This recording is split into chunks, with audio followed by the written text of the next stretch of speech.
तस्बी पढ़े मकारा वाली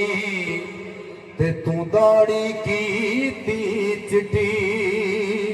पराया माल तू इवें खादा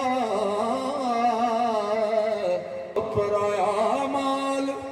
तू इवें खादा जो तरकारी लगदी मिठी ना तू मदर मसीती वड़िया ना कबर तेरी डिठी खबर तो होसी बुलिया जदों मुंह ते आ गई मिट्टी खबर तो होसी बुलिया